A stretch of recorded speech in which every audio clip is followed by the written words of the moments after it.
विभिन्न धर्मों के धर्मगुरु, राजनीतिक और सामाजिक नेता, बहनों और भाइयों,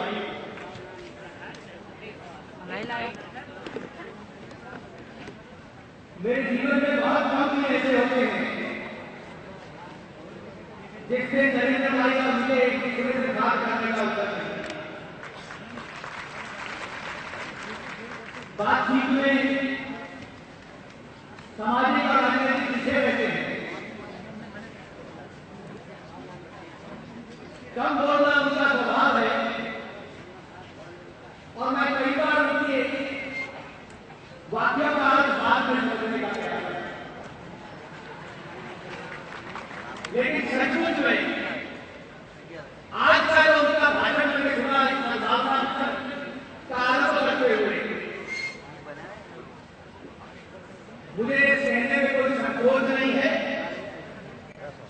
कि आने वाले दिनों और में उनके एक एक वाक्य को लेकर समर्थन करने वाले भी और विरोध करने वाले भी उसका विश्लेषण करते हैं।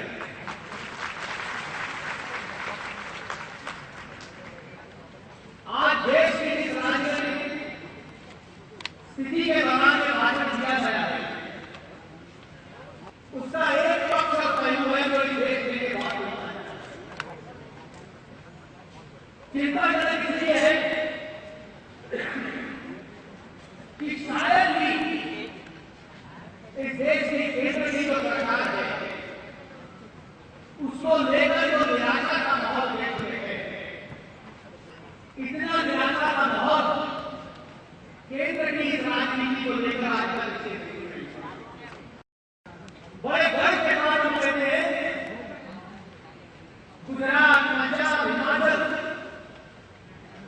और अब तो हमारे तमिलनाडु के मित्र हम्पी दुराई और डॉक्टर वेंकैया दोनों सदनों में एआईएडीएमके के नेता भी हमारे बीच में आते हैं और हम सब उनकी नेता जय ललिता जी का बहुत आभार व्यक्त करते हैं कि अपने प्रतिनिधियों अपने नेताओं को भेजकर एक बहुत महत्वपूर्ण संदेश एक तरफ हम गर्व करते हैं कि जिन राज्यों में नेता यहां पर मौजूद हैं वो आर्थिक दृष्टि से बहुत तरक्की कर रहे हैं और दूसरी तरफ देखते हैं तो एक व्यक्ति तो ही सरकार केंद्र की उसकी तुलना करने के लिए जो कितने वर्षों से देश की अर्थव्यवस्था को आगे बढ़ाने के लिए जो आर्थिक निर्णय लेने चाहिए वो देते हैं। एक तरफ हम सद्भावना की बात करते हैं, हम गलती की बात करते हैं, जिसको चोट लगी हो उसके साथ कहानी सुनने की बात करते हैं और केंद्र की हुकूमत जो निर्णय लेती है पिछले 2-3 दिन में उनके निर्णय लेती है तो इस देश के गरीब आदमी के लिए कमजोर आदमी के खिलाफ रहा जाए।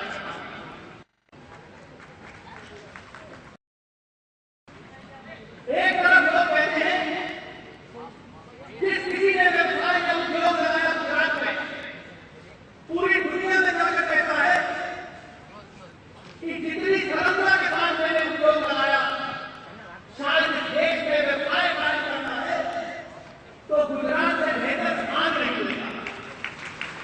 Gujarat is the best place to do business. इस देश के सबसे बड़े उद्योगपति हमें कहना कहते हैं कि अगर आपने गुजरात में उद्योग नहीं लगाया तो इसका अर्थ है कि आपको उद्योग लगाने की जरूरत नहीं। दुनिया की सबसे प्रतिष्ठित पत्रिका है अंग्रेजी की इकोनॉमिस्ट 5 अंक पूर्व गुजरात में एक बात और लेख का आधार यह था कि जैसे रेलगाड़ी को एक इंजन खींचता है गुजरात इंजन भर के भारतीय अर्थव्यवस्था को इससे इंडियन ऑफ इंडिया की इकोनॉमी को ये दुनिया की सबसे प्रतिष्ठित पत्रिका जो है इकोनॉमिस्ट उसने अपने अंत में ये लिखा है। एक तरफ गुजरात में ईमानदारी की राजनीति एक नए प्रकार का कांग्रेस का भी एक मुख्यमंत्री ऐसा नहीं था जो केंद्र का उस विषय पे समर्थन करने को तैयार हो। आतंकवाद की एक एक घटना देश में हुई, पिछली 7 घटनाएं, कोई उसका उत्तर क्या है, उसमें कौन दोषी है, ये बतलाने का प्रयास भी हम लोगों को केंद्र सरकार नहीं कर पाई। इस परिस्थिति में मैं आज के इस सद्भावना मिशन को और उसका आरंभ करने के लिए नरेंद्र भाई मोदी के इस उपवास को और उनके इस निर्णय को ऐतिहासिक मानता हूं।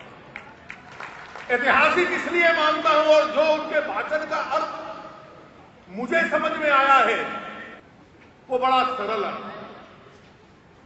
गुजरात ने भूकंप देखा, उसके तुरंत बाद गुजरात ने साइक्लोन देखा, उसके तुरंत बाद गुजरात ने एक सांप्रदायिक तूफान देखा। देश दुनिया में आलोचना थी, लेकिन उस वक्त मजबूत निर्णय वो होता है, नेतृत्व वो होता है जो इस तूफान का भी मुकाबला करने की क्षमता रखता है, ताकत रखता है।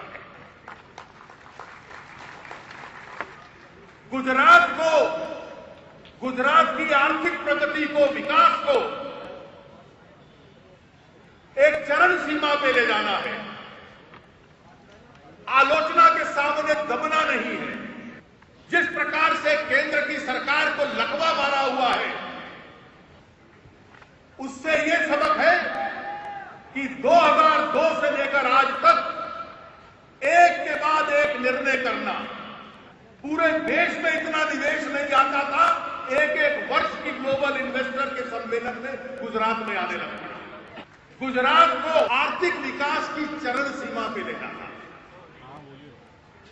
और उस चरम सीमा पे ले जाने के साथ साथ जितनी योजनाएं हैं, गरीब आदमी को उसमें सहायता मिले, छोटी कन्याओं को एक एक बच्ची स्कूल में जा पाए, एक एक कमजोर वर्ग का, सामाजिक दृष्टि से कमजोर वर्ग का व्यक्ति, उसको स्वास्थ्य सेवाएं मिल सके, ये पूरा शासन का प्रयास है। और उसके साथ साथ अगर आर्थिक विकास चाहिए तो गुजरात के अंदर सामाजिक सद्भावना का भी एक दौर कायम किया जाए।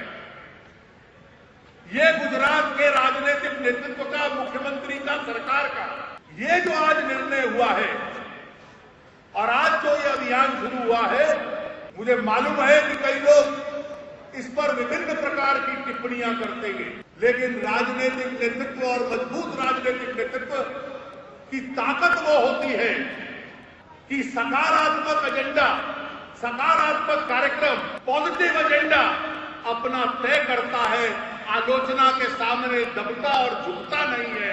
और जिस सकारात्मक कार्यक्रम के ऊपर गुजरात को लेकर जाना है, जो इस देश के लिए एक उदाहरण बनता, उस कार्यक्रम को आज लागू करने की एक पहल हुई है। आर्थिक विकास और सामाजिक सद्भावना, इस आधार के ऊपर राज्य के अंदर एक माहौल बने।